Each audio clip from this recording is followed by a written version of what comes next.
रक्षा खडसे सावकारेंचा जखमींशी संवाद, काठमांडूतील रुग्णालयात विचारपूस।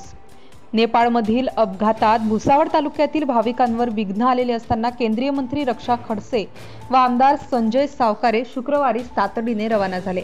शनिवारी सकाळी ते काठमांडूला पोहोचले व जखमींची विचारपूस केली। नेपाळमधील भारतीय दूतावासातील अधिकाऱ्यांशी चर्चा करून ते दुपारी वायुसेनेच्या विमानाने जळगावकडे येण्यासाठी निघाले।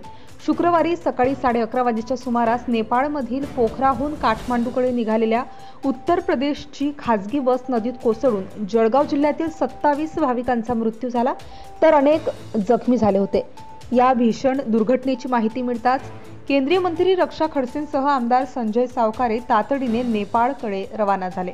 आज सकाळी ते काठमांडूला त्रिभुवन विमानतळावर पोहोचले।